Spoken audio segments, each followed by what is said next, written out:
Hi guys, welcome back. So today I'm going to do a classic. I'm going to show you guys how I make my apple pie. I can't believe I've never done this one before. I don't know why. Anyway, that is what today's recipe is going to be, is apple pie. So let's get to it and start baking.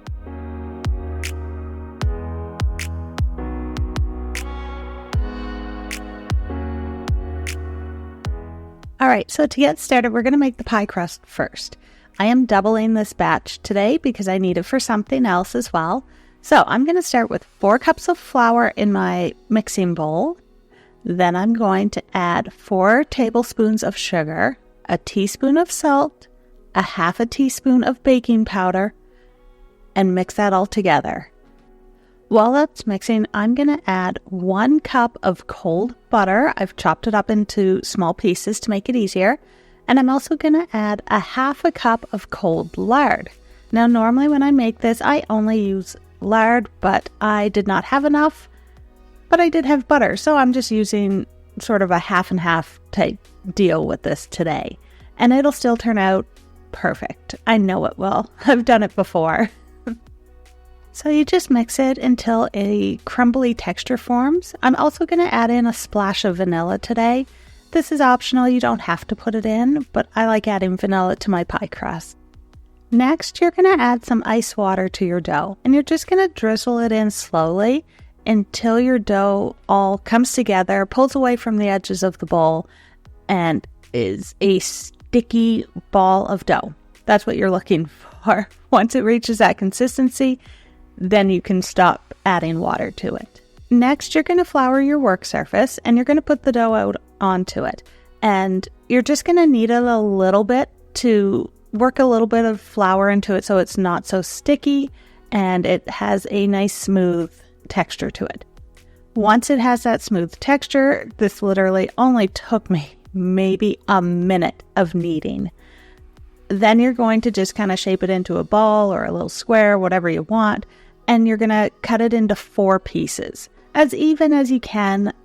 It doesn't have to be perfect, but make sure they're enough to fit 2 pie plates, and then covers for over your pies, if that's what you're doing with this pie dough. All right, so now I'm going to take one of those quarters of my pie dough. I'm going to roll it all out, add flour, flip it over, roll it out some more. I don't want to make it too thin, but I also want it rolled out enough to fit into my pie plate. So once you have it rolled out, I like to flour it, fold it in quarters, flour it, and then put it into my pie plate. I picked the wrong pie plate. This is my gigantic one. So I'm going to switch it out for my smaller one, put the pie dough back in it, and it fits perfectly. I have one gigantic pie plate, so I have to watch which ones I use. So anyway, trim the edges a little bit, and then you can set it aside. Let's get those apples ready. So first thing you're going to do is peel all of your apples. I'm using 5 apples today, and I'm going to just peel all of them. And you don't need to watch that, so I'm going to do some like movie magic here and just make it all happen. All right, so take those apples and you are going to cut them up into quarters. You're going to take the core out of them, and then you're going to slice them all up.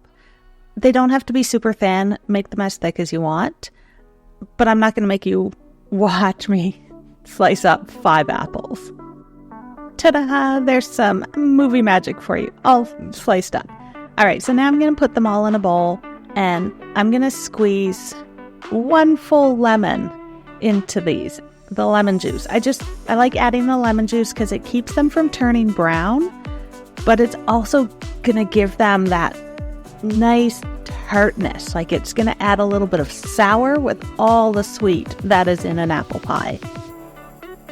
All right, so for this part, I am going to add a half a cup of butter to my pan.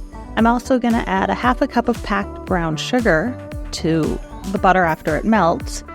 And I'm going to let that cook down a bit and kind of become like caramelized is what I'm doing with it. I'm also going to sprinkle in a little bit of cinnamon and a little bit of cardamom just to add a little bit of extra warmth into the flavors and give it some depth. Let's say that. So I'm going to cook this all down until it's all bubbly and sort of caramelizes, okay?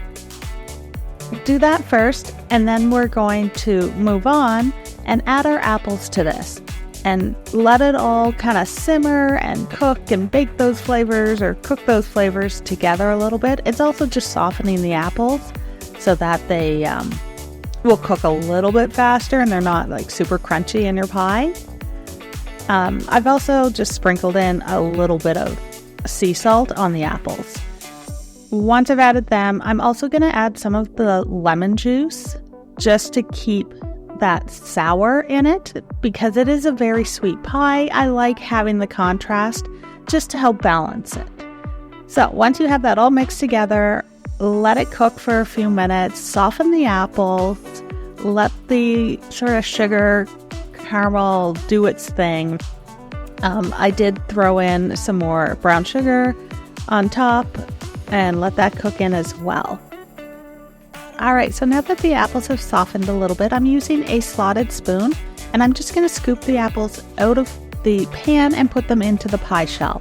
I want to save all this liquid because I'm going to do something with it. But first, scoop out all the apples and put them in your pie shell.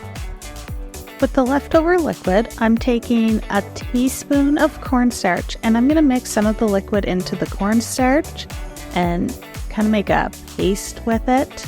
Then I'm going to pour it back into the liquid, mix it all together. And this is just to help thicken it and make it more syrupy-like. I know that's such a great description.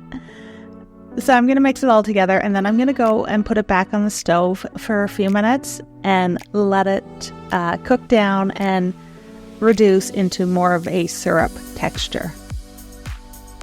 Now that the sauce has reduced into a syrup texture, I'm going to add just a little splash of vanilla to it, just to help bring out the caramel taste. It's weird how vanilla does that, but it helps it.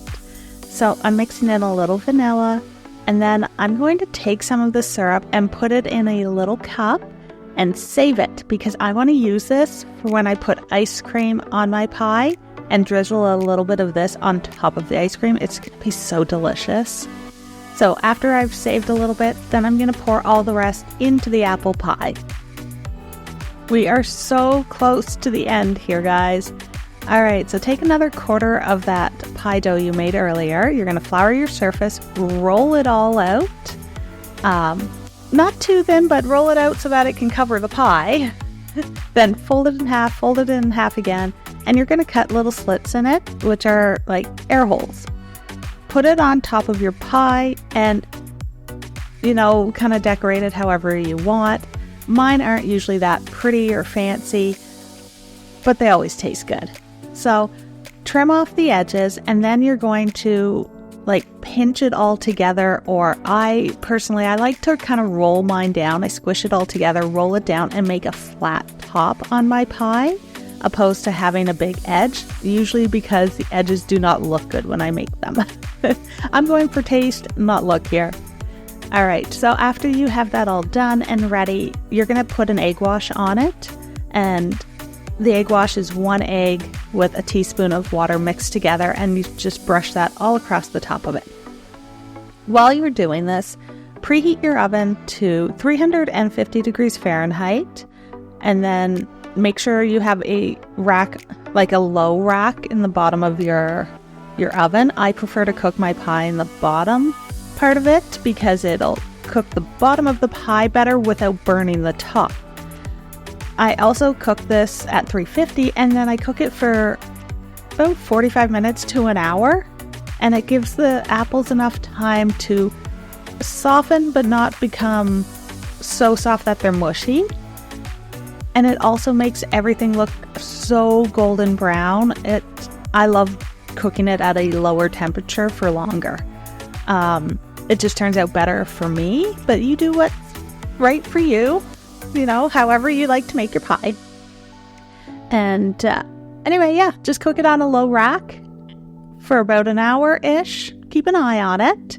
And as soon as it's all golden brown, then you're ready to take it out of the oven and let it cool. All right, you guys. So, the apple pie turned out a little bit runny. The apples I used were, they were Honey Crisp apples, and they were very, very juicy. So it added a lot of extra water content, and normally those are not the apples I would use. I would go with a Granny Smith or like a Gravenstein apple, something that's a little more hard, drier. Anyway, it was a little watery, but that's okay. I just, once I cut the first piece out, I just poured the extra liquid out, and the pie was perfect after that. Like, I put it in the fridge. Anyway, it was great. So, just to let you know, depending on what apples you use, could change your texture a little bit by making it a little bit more watery. Just pour the water out after you cut your first piece of pie out, and then it's good. Anyway, the pie was so good it disappeared very fast, and I don't have it to show you except for one piece left. That's it. Just one piece. I probably could have put at least another 2 apples in it to really fill it out, but the 5 apples was perfect. It turned out great. The pie crust is awesome. I liked tucking it in. It just made it a little bit more contained, and anyway, it turned out really great. The sauce, I poured it on top of the ice cream, and it's so good. This pie disappeared. I'm telling you, it disappeared so fast. So, this was easy. I like this one. We make this quite often in the fall when it's apple season and we go apple picking. It's a great one. I hope you guys enjoy it. So, that's it for today. Remember to hit the like, the subscribe, notification bell.